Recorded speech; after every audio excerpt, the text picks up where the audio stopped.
Alors, Oligui était à Franceville, il est à Franceville, et là-bas, il a fait un discours. Il s'est adressé à la population de Franceville. Et dans son adresse à la population de Franceville, il déclare que Marie-Madeleine Borancho s'est battue corps et âme pour libérer le Gabon. C'est-à-dire qu'il y a eu Marie-Madeleine Borancho avant et il y a eu la transition après. Bon. Si on arrive à ce niveau-là, c'est qu'on a un véritable problème. Moi, je m'adresse aux pro-cétéries-là, les cétériens. Venez un peu nous expliquer, il s'agit de quoi exactement? Parce que à la fin, on est perdu. Nous, on n'y croit pas depuis le départ. Mais vous nous avez expliqué que, comme on critique, on est des aigris, on est des jaloux, on ne peut rien proposer. Venez un peu nous expliquer à quel moment Marie-Madeleine Borancho se transforme. C'est-à-dire que elle part de celle qui a été qualifiée par Oligui lui-même, le Tour de Pise, pour se retrouver à être le pilier de la transition. Expliquez-nous un peu. Moi, je comprends pas. J'ai envie de comprendre, hein. J'ai envie de comprendre.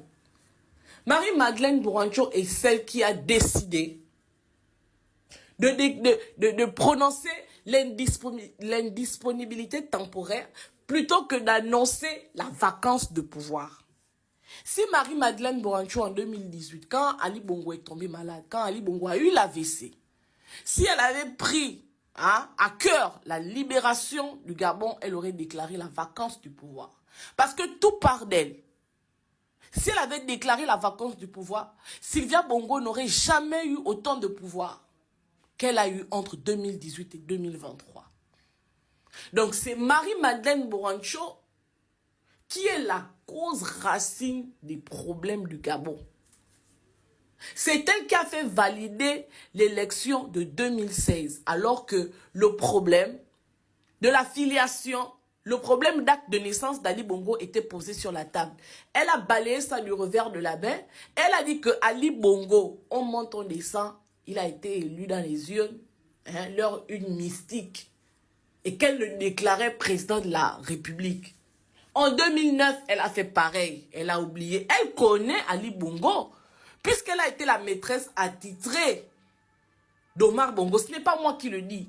Fabrice Andjoua est la preuve vivante que Marie-Madeleine Borancho était la maîtresse attitrée d'Omar Bongo. Donc cette dame-là, elle connaît Ali Bongo. Elle savait qui est réellement Ali Bongo.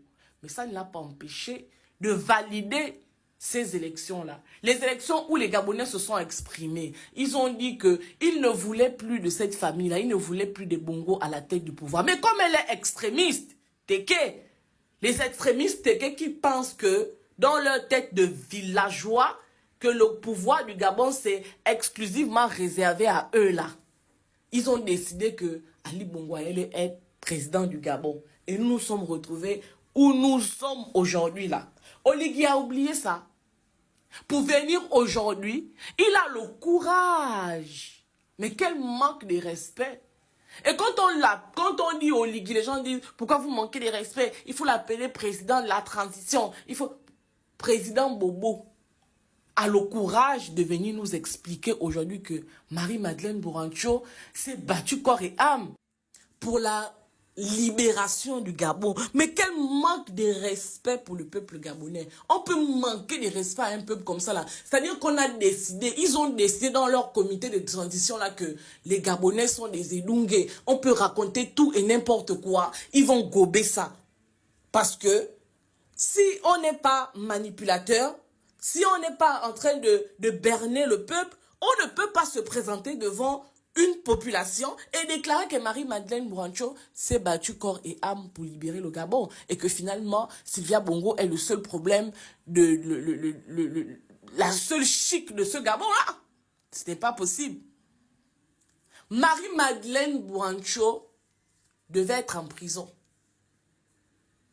Elle devait être en prison parce que tout est mis en place aujourd'hui pour laver l'honneur de cette dame-là. Mais vous allez le dire à ceux qui vous suivent aujourd'hui, les gens de 2000, les gens qui ont 16 ans, 15 ans, qui se baladent sur les réseaux sociaux là pour raconter tout et n'importe quoi. C'est à eux que vous allez dire ça. À nous, vous ne pouvez pas nous faire croire ça. Parce que nous connaissons l'histoire de notre pays. Et Marie-Madeleine Borancho est le problème de l'histoire de ce Gabon-là. Parce que depuis l'époque d'Omar, c'est elle qui valide les élections truquée. C'est elle qui refuse au peuple sa victoire. C'est elle qui conteste des contestations des élections au Gabon. C'est elle qui les valide. Oligui, tu ne peux pas te placer devant les gens et puis venir nous dire que Marie-Madeleine Bourancho est l'héroïne du Gabon parce que en Soum Soum, elle t'aurait aidé à faire trop quoi. On ne comprend pas. Mais comment un président peut avoir beaucoup de paroles comme ça? Toi-même, Oligui, tu as dit quand tu as pris le pouvoir que Marie-Madeleine était la tour de Pise. Aujourd'hui, maintenant, tu veux nous dire que Marie-Madeleine Bourancho a fait de son mieux. Hey, hey, my God.